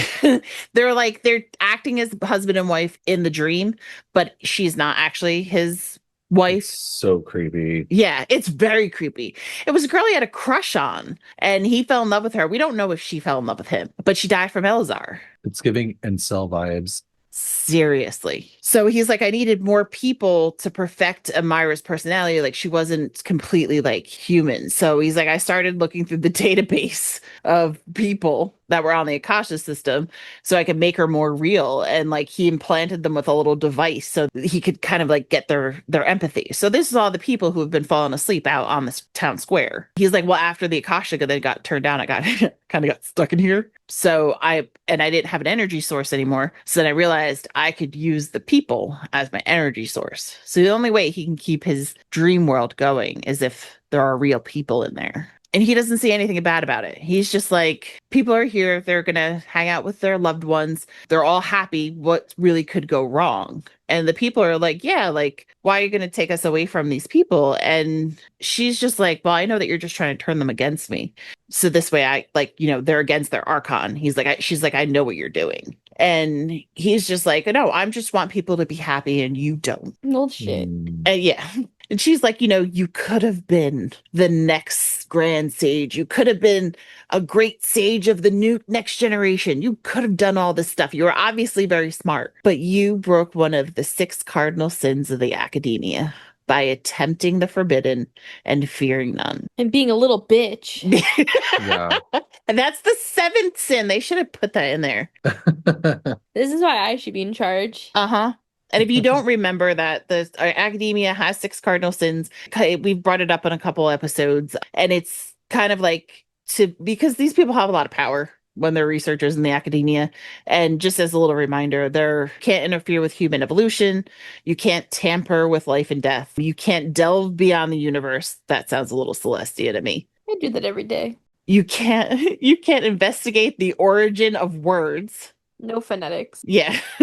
Another one is revering gods without acts of devotion, and then attempting the forbidden and fearing none. So some of the things are obviously very Celestia based, and others are, we don't want you to figure out what the grand sages are doing. But yeah, so he broke one of these. So she's like, you can never be a great sage because you broke the sin. Basically, she continues like, you used people's energy and deprive them of the pain that they have to face. She's like, you lured them into these dreams and you're unaware. You have no idea what you've been doing to these people. And he's like, I don't understand. He's like, there's no pain here. I didn't lure anybody here. Nobody's getting hurt. So Nahida turns around to Ilmin and says, hey, your daughter's here. She's proof that there's an issue. This dream made a fake Hadar and that's his daughter, because you wanted her to see her mother again. She's like, she was never implanted with this device. Like they assume that she's little enough that the guy actually had ethics back then and didn't implant devices in children. So he's like, so now she's in the dream. Your real child's back in the real world by themselves on a mountainside, probably watching their father lose his shit talking to nobody. And about to walk off a cliff. Yeah, about to walk off a cliff. And there's all these hilly trails. Like, we had to fight people to get up to this mountain hill. And he's like, oh, shit. My bad. He's like, I gotta wake up. And everybody else starts, like, remembering things, too, of, like, what's going on. And I think one of the most important things she says, she's very wise. I hope so. She says people try to avoid pain and stay in their perceived bubbles of safety out of an instinct to protect themselves. This is human nature, but it's also one of their weaknesses. And damn, is that not fucking true? Yeah. Oh, yeah. In any way, you could take that and look at any situation in your life or somebody's life and your loved ones and be like, oh, yes, that's exactly what this is. Yeah. So she's like, people don't continue on in life for themselves. They do it for their family. They do it for their community. They do it for the dreams that they had. It's not one minuscule little thing. So all these people are like, oh shit, I gotta get back. And Moasis is just like, if you leave, you're just gonna come back. You're not gonna be able to say no. And he like sticks some monsters on us so we can't help the people get out. But now like he's starting to lose his shit. His rage creates all the fake people to turn into monsters, including his fake wife, Amira. They start turning into like the wolf things. And it's basically like he can't control it anymore because like the jhana energy it's going nuts.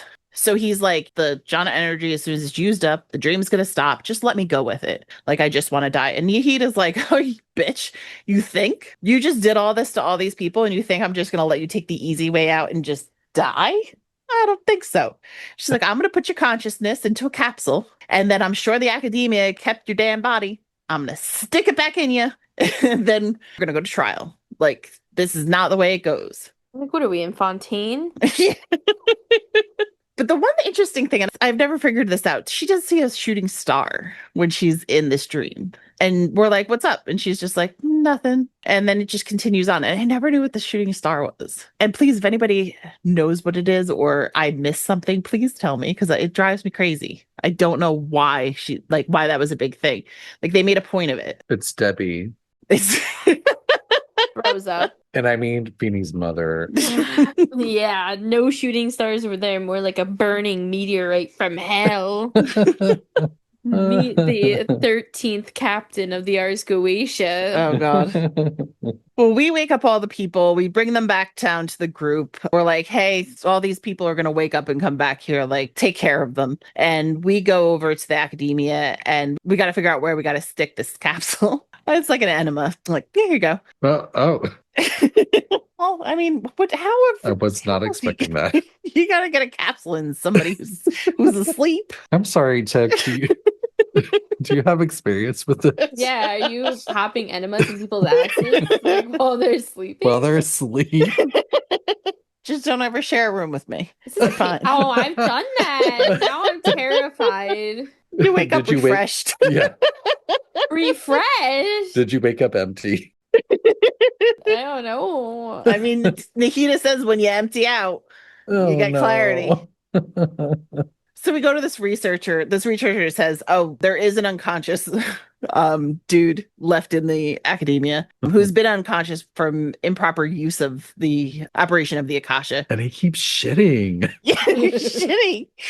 And his name is Bainami. Like, and Nahida's like, okay, here's the capsule. Tell them to give it to to somehow administer it to this dude and then call the Mahamatra because he's got crimes. That's all he's got. Then Nahida goes back to the group and she's like apologizing, like, I'm sorry I had to wake you up, like, but you needed to. Like, you can't live in a dream. You have to grieve and say goodbye and move on in your life. Yeah, she therapizes them. Yeah, and she's like, wow, I understand people. And she's like, yay. She's like, I'm a good Archon. I'm getting there. I'm doing it. Yeah, it's an interesting quest because it takes a really like fun look at how Sumerans are getting used to having dreams again and assimilating to that in a world where they haven't had dreams for hundreds, if not possibly thousands of years. They've only really dreamt as kids. But it also gets to show you this progress that Nahida is making as an Archon and a lot of the fears that we saw come out of her during the Archon Quest. Yeah. Whereas the second Nahida story quest is definitely more lore of the world history. Yeah, this one just has her evolution. And the second story quest really just features a pep for the most part. It's like not even Nahida's storyline, it's like the story of a pep. Yeah, it's also like weirdly complicated. Like Rukkhadevata. But it doesn't need to be. I know, but it is. But the simple version is Rukkhadevata sent this elemental creature that was created inside of a pep to the chasm, where the power of the skynail in the chasm transformed its forbidden knowledge into oozing filth. Yum. I know, delicious. And that preserved an important memory from being erased. So Rukkhadevata was like, I'm going to send this little creature that was created by a pep's guts to the chasm, where I know that the skynail is, and that the skynail is going to transform the forbidden knowledge into some kind of filth, which will preserve the memory that I want Nahida to have. Right. Meanwhile, Nahida doesn't even know who the fuck Rukkhadevata is. Yeah. She forgot her. Yeah. So Nahida finds this strange crystal in the sanctuary of Surasthana, the birdcage. The elemental being in the chasm reveals later that the crystal was created by Rukkhadevata and Apep's creatures, and it's called the fire seed. So, we end up in the chasm with Nahida. We find this like weird elemental being trapped in the oozing filth. And they're like, oh yeah, Rukkhadevata and Apep made me. And you have this crystal that you found in your birdcage, and that's the fire seed. And so the fire seed, we find out, can heal Apep from the illness of the void within her, created by removing forbidden knowledge from the world, which was largely contained within her after she ate Deshret. And we know that Rukkhadevata being Control-Alt-Deleted at this point from Irminsul means that, for the most part, there is no forbidden knowledge anywhere. So we could probably save Apep at this point if we wanted to. Yeah. We assume that there's like a void in Apep's belly now or something. Well, we go to do that, and Nahida uses the fire seed to heal Apep, which prevents her from destroying the world. Thank God, I hate Apep. Yeah, they kind of throw that in there, just like, oh, well, if Apep dies, Apep's going to explode across all of Sumeru, and then there's going to be plants that grow huge and block out the sun, and there's going to be a fight for oxygen, and like catastrophic stuff, like just like, so maybe we should fix this. It feels like a Buffy season finale. Yeah. Like the world is going to end if we don't do this. You know what it actually really reminded me of? There's this movie, I think it's with Dylan O'Brien, where it's like a nuclear bomb like falls and all the bugs and stuff become really big because of it. And he survives. Oh, it's Love and Monsters, it's called. And he survives and he's trying to like find his like the love of his life who's somewhere surviving. And like all the bugs and stuff are huge and like humans are having a really hard time surviving it. That's what it made me That sounds think of. terrifying. Yeah, it was a good movie. I hate bugs. Yeah. Me too. But it was the same concept. I think he had a dog. The dog probably died. Throughout that whole story quest, though, there's our fungi friend who kind of is following us through and picking up all like her family, any of like the essence. She also tells us that like one of these elemental beings dies, they became the withering. And then you notice that the flower is the same of the crystal that Nahida has, except that it's red. It's been corroded. So as they get finally back to a pep, Nahida is like the old one who's stuck over in the chasm. When we go to see him, he's like, don't use the fire seed. What the fuck have you been doing? That shit's gonna like break. So he's like, please don't use it again. Cause like we used it to clean it so he can actually have consciousness. So he kind of like quote unquote dies, but then we take his little elemental thing into our fungi friend. When we get over to a pep, Nahida's like, I have to use the fire seed. And I think it's like Paimon who's like, don't do it. Like they said, don't do it. Like, what's going to happen to you? And she's like, I'll just get smaller. And she's like, you can't get any smaller than you already are, baby. I'm like, Paimon, you're like half Nahida size, Yeah. so it's fine. But she says like, well, I'll just like turn into like a blade of grass or a twig and I'll just be that way for a while. And Paimon's like, no, like you can't do this. And this point, Traveler's been like separated from us in a pep's belly. So the fire seed actually does crack. It does exactly what the old dude said it was going to do. So she's like, well, I'm going to just give up myself because she's been telling us all along that her energy is the same, like that they're all connected. Like the energy she has inside of her is the same energy that the fungi people have. And then what this seed has. So she's like, I could use myself to cleanse a pep because everybody's going to die if I don't. And in the right moment, like fungi friend comes in and goes, I'm not going to let the Lord of Dendro do that. She steps in and sacrifices herself and loses all of her memories that she made. But she didn't remember shit anyway. So I don't really like, there was a big emphasis on how sad they were that this elemental being who had been losing their actual memories of their homeland, like couldn't remember how to get home, was going to lose their memories of being lost in Sumeru. I was like, I don't know if that was really that bad. Yeah. Mhm. And then like the one thing that you really take away from this is that a pep is a bitch. Yeah, she's salty. Wow. And that Nahida still has a ton of emotions about these elementals because they are her people as well.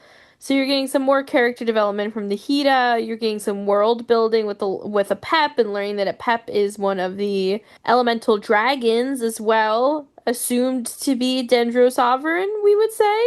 Maybe. It's like Alba says it. She talks about Nibelung and she's like, I have no reason to like fight you people. I don't really care about you guys. I care about the usurper. Yeah. Like she's salty. Can we talk about Mayor Javari? Oh, the place that Nahida knows about, even though she's never been there. Uh-huh. So I know about that place. And do you know what she says about it? It's a place without anything at all. Completely empty. Just like a shroom boar's brain. So savage. I love the shade.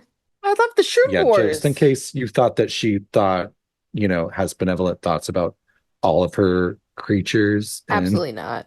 no, she's like throwing shade at shroom boars. Wow. They're so cute though. They grow little shrooms on them. But they have no brain. No brain, just shroom. They do have a brain because when Feeny shows up into my teapot, They get thrown off a cliff. yes, they run off a cliff. They are like, oh, holy shit, this bitch is here again. And she chases them to the point where they have to run off the side of the island. I do nothing of the sorts.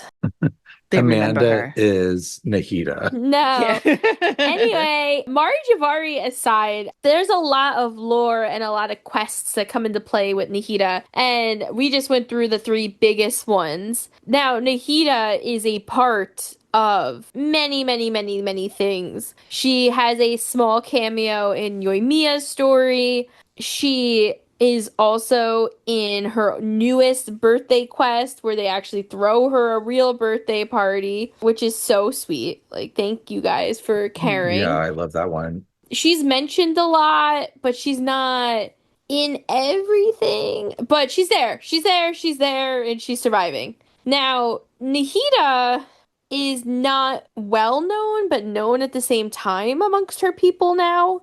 She seems to have some like closer relations with certain people and not with others. And it's interesting because for the most part, everyone adores her. And the other important thing, which we mentioned earlier, is the arts. So Nahida actually has a big love for the arts. And if you look at her voice line about Kaveh, she actually says that he has an almost perfect grasp of what it truly means for Sumeru to be a nation of wisdom. Sadly, the truth as he understands it will never be accepted in the mainstream. And I do believe that that is Nahida saying that the arts should be respected and the arts are part of wisdom. And I think that Nahida's love, unfortunately, for Nilu's dance also showcases that she does have this love for art. And so I'm hoping that in Sumeru they will start to now incorporate the arts again and stop persecuting people for the arts, especially with the Akasha system being gone. Yeah, I think so.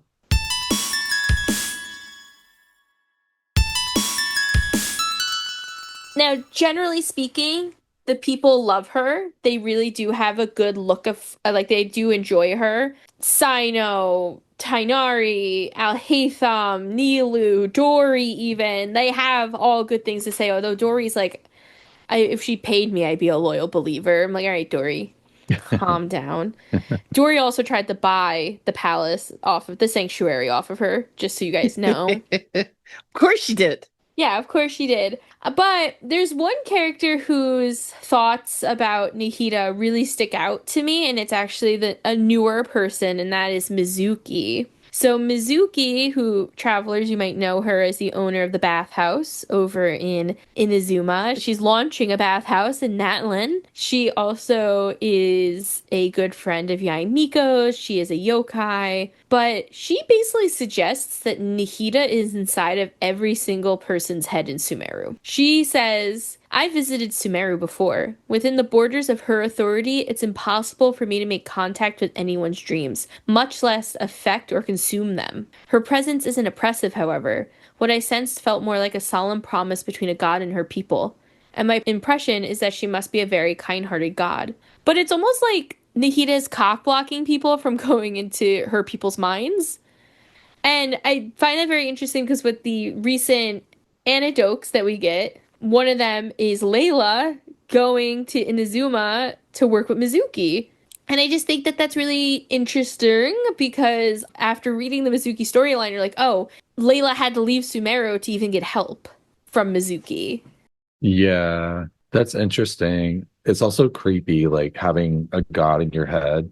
Yeah. Like, what if I'm having dirty Yeah. thoughts? Like, I don't want a little kid listening to my dirty thoughts. I don't want anyone listening to my dirty thoughts. Like, Mm. and then, we did mention earlier a lot about the Archons and everything. And I think that Nahida, her voice lines are interesting because I think her reality is that she was the Archon and then got locked up and is now still the Archon now that she's free. So she talks about how she thinks that the Archons, like, stay in touch basically. But she's like, I don't really remember anything, so I don't know.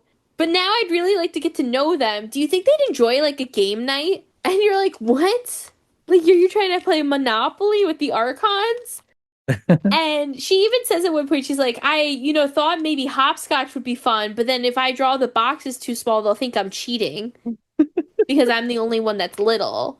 And generally speaking, she, respects Farina, she respects Moeka, but she has no voice lines about Zhongli, Venti, or A, which is odd because they're our first three. At this point, we've meet Nahida, we haven't met the other two. But she does not, from what I can tell, have voice lines about those three. She does think that Farina is full of wisdom herself, and she was like, yeah, that prophecy's been in Irminsul for like forever, but I knew she'd find a loophole. If anyone was going to find it, Wow. it'd be Farina.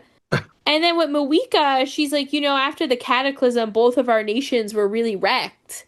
But we were more so wrecked because of forbidden knowledge, and they were wrecked because of abyssal corruption. And I didn't know how to help them. I wish I could have done more for them. But I'm happy to welcome people with open arms from Natlan now that they're like out and about and traveling.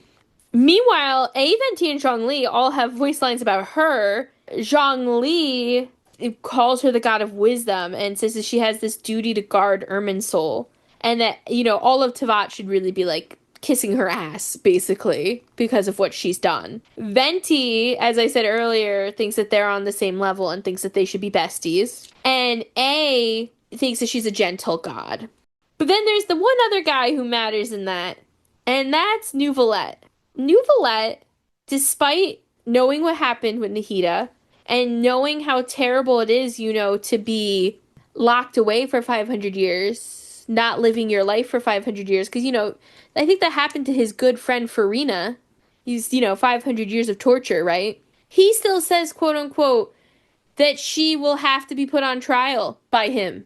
Good. What? But don't you think that's interesting? Because, like, Nuvalet's whole thing is, like, the Archons didn't help Farina, right? That's his anger. For 500 years, they didn't help her. Is that his anger? Or It seems like it's part of it. I feel like it's I'm a dragon and you took over my realm and you committed genocide for my brethren. But they didn't. These guys had nothing to do with the genocide. Mm. They didn't. They weren't. The Archon War was many years after. There were already juices. Juice. Oh my God. You know what I'm saying? It's like you are representatives of, this power that overthrew my people. But are they? Because none of them have gnosis. They relinquished that power. They are no longer connected to that bad guy. But up until when? Because they did before. Zhongli battled how many people? Well, they were Archons, though, not dragons. That's what I'm saying, though. Like, the dragons are mad at the Archons for taking over their realm and killing them. Yeah, but Zhongli didn't kill any dragons. Probably not. But Zhongli is a part of the system that took down the dragons. You know what I mean? Yeah, but he's acknowledged that the system is flawed and he left it now. Okay, well, tell that to the dead dragons. Like, I don't think Nuvalet cares, He's like, give me back the power of my world. But I think that Nuvalet should care, and that's kind of my issue, is I feel like he's kind of being blind with rage about this whole situation. I don't think he's actually blind with rage. I mean, he could be, but if you actually look at his, like, what he says about other characters, he's actually pretty fair. He's like, well, there needs to be a reckoning, but this person's okay. I think he's got to think about it. I'd also like to bring up the relationship with Wanderer. Which is adorable. Yes, she basically adopts Wanderer, and she knows about him control-alt-deleting himself, and she basically helps him remember his true self and goes on that whole journey with us when he gets his animo vision, everything like that. And she's actually the one who signs him up to go to the academia because she thinks that he needs to make friends and socialize. And he even mentions her during Simulanka when we're talking about Mini Durin and everything. It's very cute. They seem to have a very, like, either mother-son or big sister-little brother type relationship going. And in your favorite part of Simulanka, when it's the little side thing at the end, we find them hanging out in the academia lobby together. I didn't remember that. Yeah, with the book, when we go talk to people afterwards. And Mini Durin's there, too. It's actually very funny. I don't know if I ever unlocked that part. Yeah, it was cute.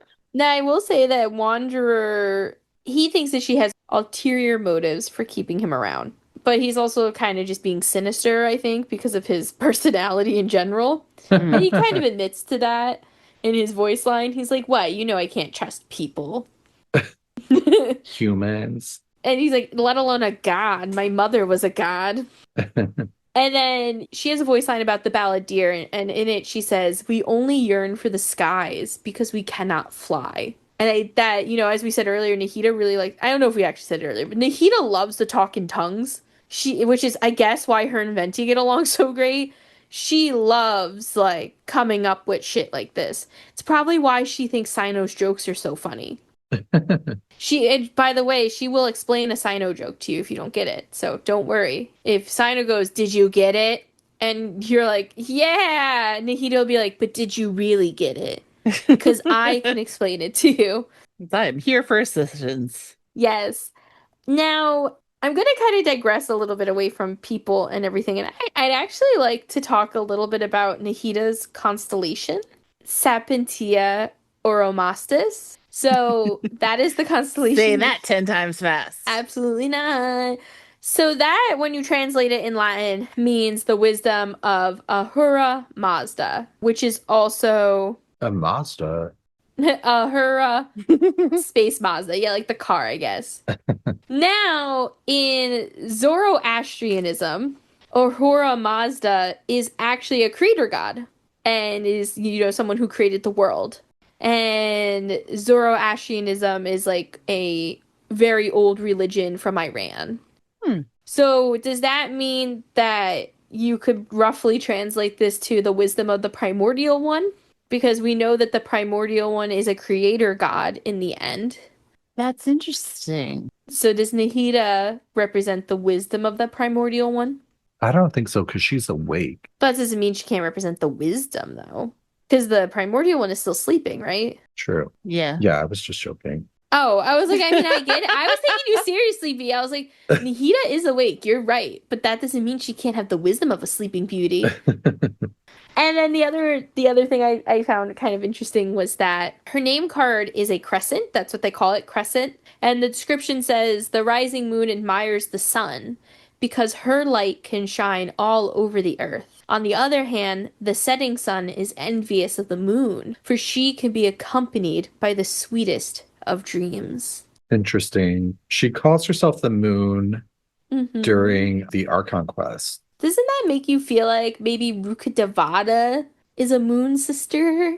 It did make me think of that because we know that Nabu is an angel and is like sort of the moon. Yeah, there's something about that makes me feel like there's a reason they knew each other before Deshret came along too. And Deshret is often referred to as a sun. Yeah. Huh. I think we're going to find out soon. The rising moon, aka Nahida, rising up, looking over, the mattress because she's little. She is admiring Deshret because Deshret's light is everywhere. Aren't there like bits of lore talking about like a new moon that's going to rise or something? Like, what if that's Nahida? That would be so cool. It would be, and it would be very unexpected because she's a baby. Yeah, but also like Rukkhadevata. There's one thing we know about Nahida is that she is always learning and looking for new things. Mm-hmm. She's looking for poop. She's not sitting still, and she recognizes people from old times. Like during her birthday, she recognizes Sarush, who is one of the Pari, and she is appreciative that Nilu learns this dance with Sarush of the olden times. Sarush and her birthday event was like one of the best moments ever. Yeah, I'd agree. And Sarush got voiced. I was like freaking out. In a cutscene that didn't have a lot of voices too. Yeah. At least on the English side. Yeah, the strike was still going on. The last thing with Nahida too is just that, for me at least, Nahida has a very interesting voice line about visions. She says, the heavens grew eyes to behold the true beauty of the world below, but humans already have eyes to begin with. So what is it they see when they look at the world not with their eyes, but with their vision? You're very smart.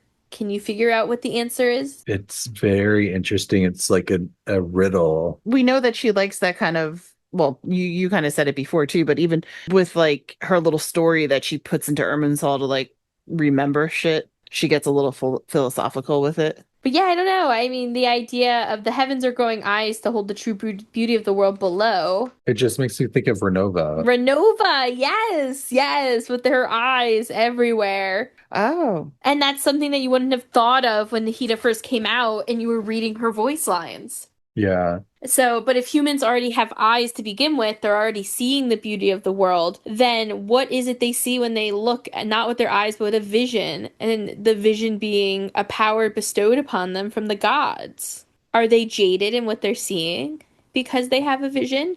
Or are they seeing the truth because of the vision? Because we also know that the beauty of Teyvat is that they have a false sky that hides the ugliness of their world. I don't know, but I think that they need to bring Tomo back to life. What? Where did that come from? Just out of nowhere. Like, I just feel like you have all these eyes, like, give some eyes to Tomo, like, bring him back. Sure. No. Tomo aside, I'm giving Brandon a weird look. I think he's had too many dandelion wines. We're gonna hop on over to our Kirara mail. Albedo has checked and there is no anthrax in it, so we are good to go. Our first message is coming from Jayla. They said, "What did you guys think of the Teyvat chapter interlude teaser, The God's Limits? Do you have any theories?" So we are talking about the video, and it's been long enough that I think we could talk about it without it being too crazy. But this is a video they released a few weeks ago where they showed our shades of the primordial one. Well, Mhm. 3 of them at least. So we got to meet for the first time, for the most part, Renova in her normal form, Istaroth, and Nibirius slash she who shall not be named. AKA Ryan Daughter. daughter. Yeah, Albedo's mom. He's still an angel share, so I have to keep my voice down. But yeah, what did you guys think? It was freaking awesome. I loved it a lot. I thought it was absolutely fantastic. It was so much that kind of came out in that, and it was beautifully done, like most of the interludes that I think we've ever seen. They're always fantastic. The amount of stuff that they dropped in it is crazy. And I think like we could really deep dive into it in a longer kind of format because of the amount of stuff that's in there. But it gives a great precursor to what I hope that we're going to see over as we continue in Nod Cry and stuff. And as we find out in that, they're looking for Asmodee, who is the missing shade. And I'm hoping that we find Asmodee because that would be cool. I think that The God's Limits is amazing.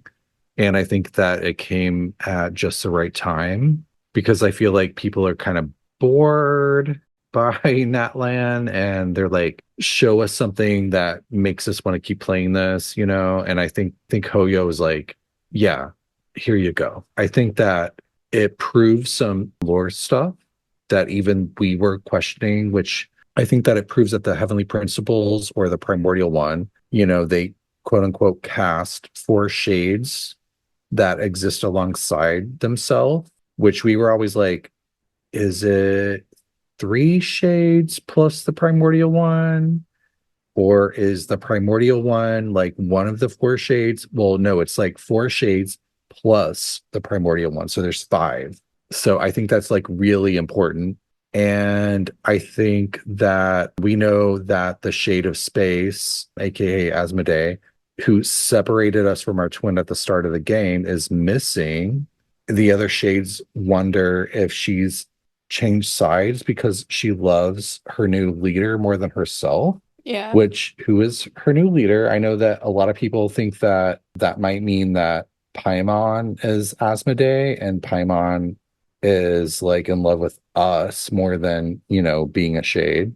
I think personally that that's a red herring.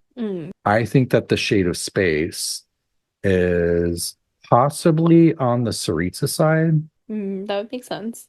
And I think that Paimon is a baby angel under Istaroth. Interesting. If Istaroth and Venti had a baby, it would be Paimon.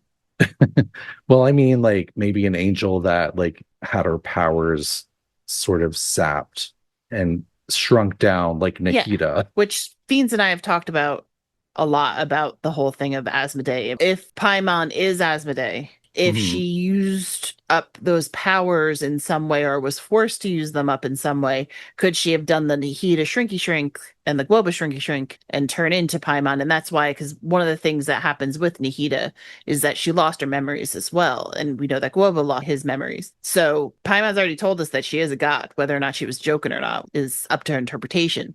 But in that whole vein of things, she very well could be Paimon. Plus, the thing that Fiends made me lose my shit on when we were talking about it was when I finally went, well, yeah, she's the shade of space, and Paimon has space in her eyeballs and in her cape. And Paimon's cape of space actually moves where nobody else's does. So like Dainsleif has a slightly similar looking cape and it's static, where Paimon's is actually moving like as if it was showing you part of space. Yeah. Yeah. Interesting. The design moves within the wings. Yes, yeah. When I got that, like basically Fiends was giving me little breadcrumbs until I figured it out myself. But I was like, oh my god! For me, I think that this was a great trailer. It came in the middle of the night, as they love to do. I'm always a big fan of that. Now, I do believe that Paimon is Asmodee. That is my vibe. Or Asmodee is someone random. It has to be one of those two things. Now, the reason I feel more toward the Paimon Asmodee is because I feel like since day one, people have been saying, is Paimon the unknown god? But also because the Traveler and our sibling are supposed to be very powerful beings. And I could see locking us away in stasis taking a lot of energy and taking a lot from that god unintentionally and unbeknownstly. So I like to think that Paimon is Asmodee because of that, and I do like to think that it almost like purified Asmodee as well. So that is why Paimon does like us and has spent so much time with us and is more human-like, you know? I think what's really interesting is that I, for so long, assumed that Asmodee was the heavenly principles. So, and we know that Asmodee is very Kiana coded, which is, a Honkai Impact third reference. So if she's not the boss, who is the boss? They're sleeping still, right? Is it Kevin? I think it's Kevin. I think it's Kevin, and I'm gonna lose my shit. She is in the beginning trailer that we see in the beginning of the game. She calls herself the sustainer of heavenly principles, not the heavenly principles.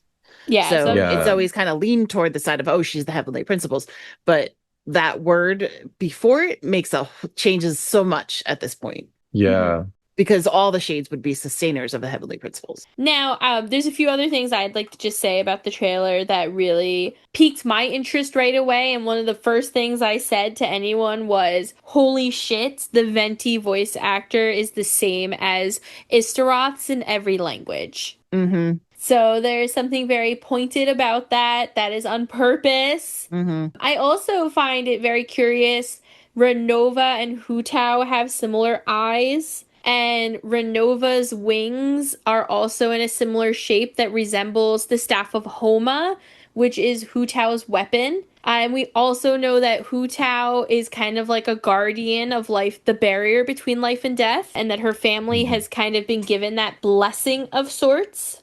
Right. So I do wonder what the Hu family has done to possibly be in cahoots with Renova. Or chosen by Renova. Or chosen. I also would like to point out that while I love that Paimon might be Asmodee, that I do find that Paimon looks much more like Istaroth in design. Also love that Istaroth is just bored all the time. Yeah. And I think that the opening scene is very interesting in the trailer with the older woman. Someone had mentioned that the older woman reminded them of Barbaloth. Yeah, it sounds like Barbaloth. And I'm almost wondering, so we find out that this world we see right away is what I called a bubble universe. It's really a cube universe. But it seems like Asmodee has made these cubes that are representative of different worlds, and Gold is out there playing in them, because if you didn't know, Gold is the shade of life, because she ate Naberius. She devoured the heart of Naberius. And my favorite meme that I've seen so far from this, and we'll have to include it on the website, is somebody said, Gold has some nerve, imagine you're Renova and you curse the people of Conria, and then one of the Conrians shows up as your coworker. It's just that's what happened. Renova was like, I cursed them, and now she's here with me, so joy to the world. And I liked this, Naberius is kind of like the hacker and Gold's head keeping her sane to a degree. I also love that Gold has the two separate eyes. I think that it's supposed to be the eye of Nibirius and then the eye of her. So Nibirius is always keeping an eye on the world. But, and because it's the Nahida episode, I have to bring it up. The symbol in the golden eye for Gold looks like the green symbol on Nahida's chest. So I don't know what that means. I have no idea. But I did just want to throw that out there. It could be coincidence, of course. With Istaroth, I had to rewatch it at first because I was so thrown by I thought that Istaroth was Layla. Yes, the headpiece does give off Layla vibes. Yeah, and the sleepiness. Yes. We'll deep dive into this probably at some point or wait till maybe some of Nodcry comes out and we can actually connect dots to things. But I just would like to say my last piece on this is just that Renova, in my opinion, is the most interesting of the shades, regardless, because we are finding out slowly so many connections that Renova might have. You know, I'd mentioned that Renova's eyes look like Hu Tao and that her wings look like the Staff of Homa, but Renova looks like the statue that the Fatui gifted Inazuma, that they were keeping the visions in. And Renova's wings and everything kind of resemble the symbol for the battle pass. And there's a lot of small pieces like that that are just curious. Again, is it coincidence? It is a shape. It is a wing shape. I don't think that the god statue in Inazuma is any coincidence. But for other things, of course, it could be. So there's a lot of small details in this video. I've watched it too many times to count.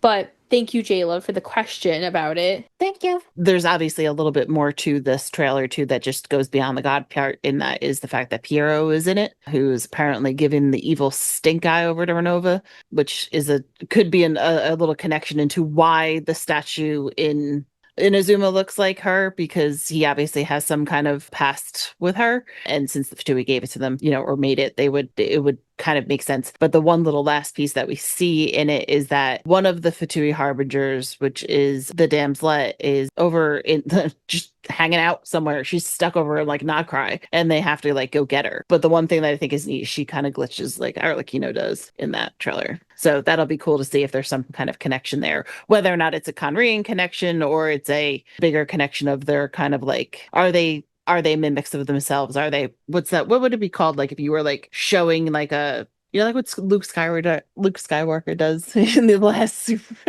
Star Wars. Like a projection? Yes, a projection. Thank you. That helped me to the word.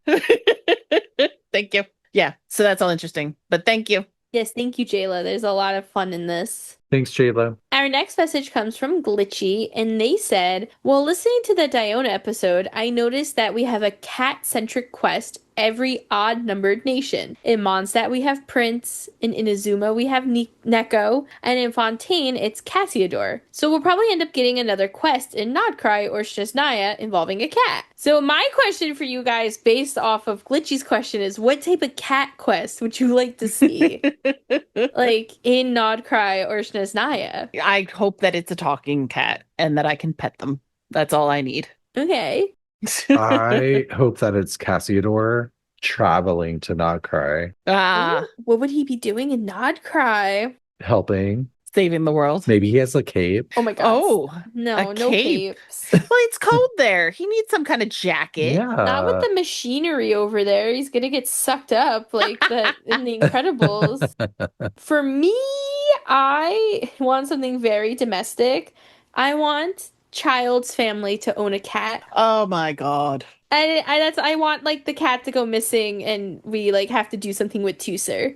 Oh, good. Oh, well, Tusser would be good. It would be a sweet, like, I think, story. And I think even if Child wasn't in it, getting to meet the family of Ajax would be very interesting. Because the young kids still think he's a toy seller there. That's probably the most likely to happen.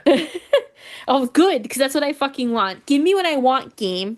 Listen, Hoyo. I know you're listening to us. Every time we do an episode on a character, all of a sudden there's random shit about the character. When we saw Toma in Mondstadt, I saw Layla going over to Inazuma. What the fuck? I heard... You're gonna have to cut all this. No, fuck them. Bennett, I see you doing things with Bennett. Like, Our Sarah birthday lore coming for us. So listen to me. Let me see Tignari get struck by lightning in a flashback. Oh my god. Oh gosh. At least in his birthday image. Yeah. And Matt, no, shut Happy up. birthday. Zap. Oh my god. Anyway, thank you so much, Glitchy, for the thoughts. Thank you, Litchi. Thank you, Glitchy. That was a cute thing to realize too, about how it's always the odd ones. That was a good one. Lots of I meow liked it. meow. Mhm. That being said, that is all the time we have for this episode. Travelers, if you liked this episode, you can feel free to write into Albedo at talesoftevatpod@gmail.com, sans the anthrax, and sans the chalk dust, guys. I mean it. Stop grinding it up and sending it to him. It hurts his feelings. Aw. I will sick Kaya on you, or even worse, Oh. Jean. Oh. That being said, you can write in to let us know what you thought of the episode, what topics you'd like to see in the future, and if you have any questions to be answered in the Kirara mail section. Travelers can also feel free to follow us on Instagram, Tales of Teyvat Pod, or on Twitter, Tales of Teyvat. You can also follow us on Blue Sky and Threads, where we're under the same titles, and YouTube, where we're under the same name as well. Additionally, travelers can feel free to check out our Ko-fi, where you can buy us a cup of coffee, or you can not buy us coffee. That's up to you. Just know that any money that goes into Ko-fi, whether it be for a cup of coffee or it be for merchandise, does go to making sure that this podcast is running. Unfortunately, we do not make as much money as the Mahamatra, and we're not Zhongli, who can make more even though we refuse to. I'd be making lots of more if I were him. Mhm. So any funds that get donated or purchased through the merch, it does go toward our editing softwares, our web hosting, and stuff like that. So it keeps us up and running. And finally, travelers can feel free to rate us wherever they listen to podcasts so that other travelers know that we are a anthrax-free, dookie-filled time. Oh my god. That being said, next week we are going to be talking about the Fontaine Research Institute of Kinetic Energy. So bring your mad scientist kits and, get ready to shield yourself from an explosion for next week's episode. Until then, safe journeys, travelers. We will see you next time. Bye, dead mom nerds. Hell yeah. You know who should be a dead mom? Rhine daughter. You know, Kill her. I gotta say, I love Debbie.